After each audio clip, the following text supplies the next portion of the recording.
میرے دوستوں بزرگوں عزیزوں، بہت توجہ سے بہت دھیان سے بات کو سننا ہے اور اجتماعی طور پر کام کرنے والوں کو کوئی فیصلہ کرنا ہے۔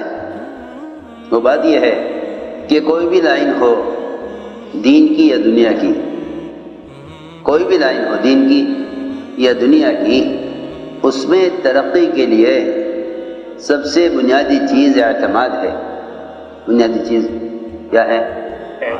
اعتماد، بھروسہ، اعتماد اور بھروسہ۔ اگر عوام کو حکام پر بھروسہ نہیں، ملک ترقی نہیں کرے گا۔ اگر حکام کو عوام پر بھروسہ نہیں، ملک ترقی نہیں کرے گا۔ اگر طالب علم کو استاد پر، استاد کو طالب علم پر بھروسہ نہیں، یہ تعلیم میں ترقی نہیں کرے گا۔ اگر ملازم کو مالک سے اور مالک کو ملازم پر بھروسہ نہیں تو یہ تجارت میں ترقی نہیں کرے گا۔ آپ کوئی بھی دنیا کا شعبہ اٹھا کر دیکھ لیں، ہر شعبے کی ترقی کا سب سے بنیادی سبب اور بنیادی شرط وہ اعتماد ہے۔ وہ اعتماد، میری بات بہت جا کے سننی پڑے گی سب۔ اگر یہ اعتماد ختم ہو جائے گا تو کام کی ترقی رک جائے گی، چاہے وہ دین کا کام ہو یا دنیا کا کام۔ اس لیے فرمایا کہ اس اعتماد کو باقی رکھنے کے لیے، اس اعتماد کو باقی رکھنے کے لیے سب سے بنیادی حکم سارے ایمان والوں کو مخاطب کر کے، سارے ایمان والوں کو مخاطب کر کے ایک بنیادی حکم یہ دیا گیا کہ ہر حال میں، ہر زمانے میں مومن کے بارے میں اچھا گمان کرو، اس لیے کہ اعتماد باقی رہتا ہے حسن ظن سے۔ اعتماد باقی رہتا ہے حسن ظن سے۔ مومن کے بارے میں جب تک اچھا گمان کرتے رہو گے اعتماد باقی رہے گا۔ جب مومن کے بارے میں بدگمانی پیدا ہو جائے گی تو اعتماد ختم ہو جائے گا۔ جب اعتماد ختم ہو جائے گا تو بہت آسان بات ہے کہ جس پر اعتماد نہیں ہوگا اس سے کام کیا لیا جائے گا۔ ہمیں آپ پر اعتماد نہیں، ہمیں آپ پر اعتماد نہیں، انہیں ہم پر اعتماد نہیں، ہمیں ان پر اعتماد نہیں۔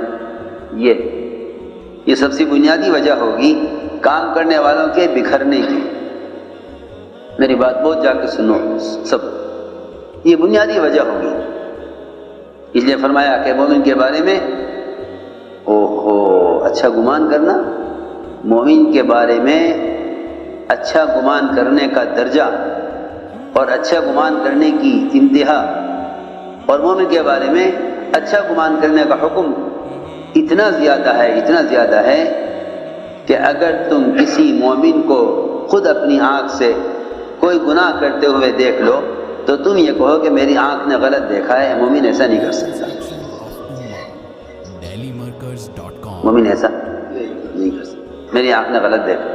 شیطان نے مجھے میرے مومن بھائی سے بدگمان کرنے کے لیے شیطان نے مجھے منظر دکھلایا ہے، ورنہ مومن ایسا نہیں کر سکتا۔ میری بات سمجھ میں آ رہی؟ یہاں تو سنی ہوئی خبر پر مومن کے بارے میں بدگمانی کر لیتے ہیں۔ ہم نے ایسا سنا ہے، مومن کے بارے میں ایک بدگمانی کیا، ایک ایمان والے کے بارے میں فیصلہ کر لیتے ہیں سنی ہوئی خبر پر۔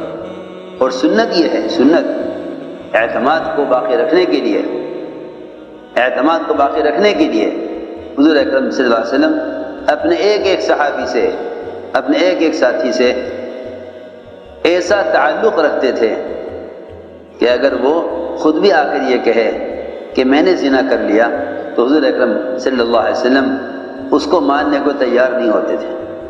وہ خود معترف ہے، زنا کا معترف ہے، اعتراف کر رہا۔ ایک مخبر ہے کہ وہ کسی کے بارے میں خبر دے کہ فلاں نے زنا کیا، ایک معترف ہے اپنے بارے میں خود آ کر کہہ رہا زنیت یا رسول اللہ، میں نے زنا کر لیا، اور آپ ادھر سے آئے وہ ادھر منہ کر لیں، ادھر سے آئے ادھر منہ کر لیں، سننے کو تیار نہیں۔ روایت میں ہے کہ آپ نے فرمایا کہ نہیں تم نے زنا نہیں کیا، جاؤ تم نے زنا نہیں کیا۔ نہ کہا جی میں نے زنا کیا ہے۔ فرمایا تم کیا جانو زنا کیا ہوتا ہے؟ تمہیں معلوم نہیں زنا کس چیز کو کہتے ہیں؟ کہا جی میں جانتا ہوں زنا، میں نے زنا کیا ہے۔ فرمایا آپ نے کہ کیونکہ حدیث میں آتا ہے کہ ہاتھ بھی زنا کرتے ہیں، پیر بھی زنا کرتے ہیں، آنکھ بھی زنا کرتی ہے، تم نے ہاتھ سے عورت کو چھو لیا ہوگا، اس کو تم زنا سمجھ رہے ہوگے، تم نے آنکھ سے عورت کو دیکھا ہوگا، تم زنا سمجھ رہے ہوگے، تم نے عورت کا بوسہ لے لیا ہوگا، تم اس کو زنا سمجھ رہے ہوگے۔ نہیں جاؤ جاؤ، تم نے زنا نہیں کیا،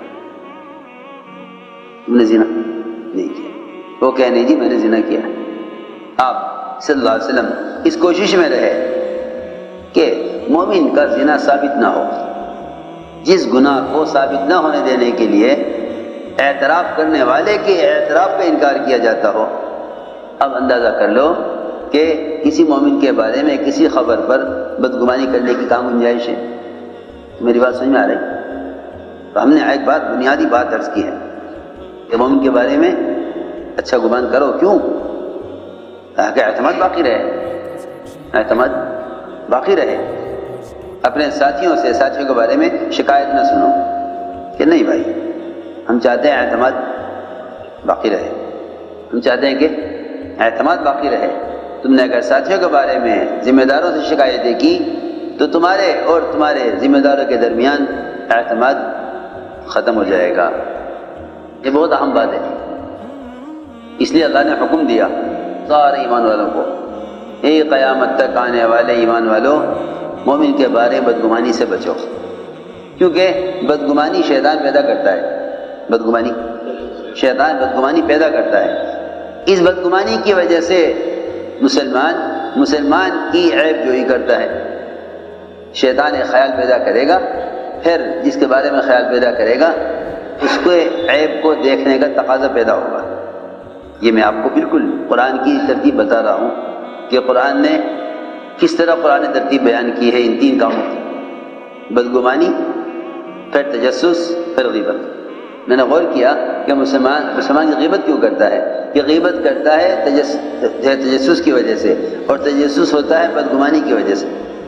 بدگمانی ہوتی ہے شیطان کی طرف سے، وَلَا تَجَسَّسُوا وَلَا يَغْتَبْ بَعْضُكُمْ بَعْضًا، پہلے بدگمانی، پھر تجسس، پھر غیبت۔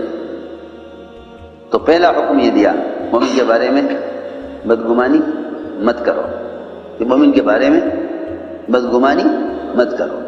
شیطان سب سے پہلے بدگمانی پیدا کرے گا، اور اس بدگمانی پر لوگ اتنے بڑے بڑے قدم اٹھا لیں گے اور اتنا بڑا اقدام کر بیٹھیں گے کہ پھر ان کے لیے سوائے حسرت اور سوائے ندامت کے اور کوئی راستہ نہیں ہوگا۔ سنو غور سے، جب اس دعوت کی محنت اور نقل و حرکت سے امت میں اطاعت اور فرائض کی ادائیگی کا شوق پیدا ہو جائے گا، اور یہ امت عبادات پر اور دعوت پر جمع ہونے لگے گی، تو یہ ہر زمانے کا معمول ہے کہ منافقین سے ایمان والوں کی یہ اجتماعیت برداشت نہیں ہوگی۔